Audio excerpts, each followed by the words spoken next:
Eina me gato ñandi escuela árabe y gato amacha ñamindu umiko ñande yara ñe eporaite porque mira moyepe yepe amongeta jama ko árabe o sea año mongeta se viven en Diego San Mateo capítulo 5 versículo 5 ñañe pues cada día de las bienaventuranzas jaje y pecha o avena umi oye yapo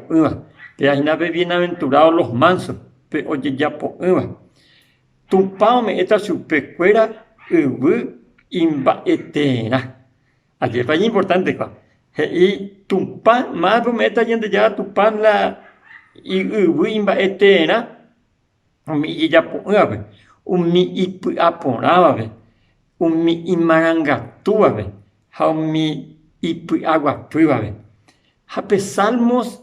37:11 vengo esa camiemba e países hinaco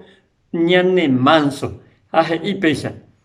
y aporade o putapane ko ha que hay por ahí tengo y aporade o putapane ko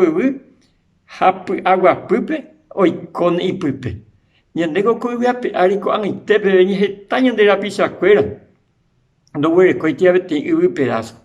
Handei cuajeta de veces yende a pisacue hasta oyoyuca peteiwi pedazo. Oiga, tu yende a pisacue ando hueco y ojo y que ajeno.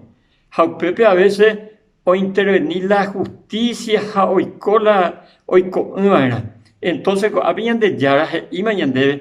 que ñande ya viviéramos te coporame, te copotime, ñande marangatú. Hayay como agua puve ñanemba era panteo y la dice anguino uparengo Jesús y de cosepan de manso sepan la vez nande ya posepan la vez aupeare y Jesús ñande pero ya estamos ahí pende a pereje se yu se cangalle y algunos ha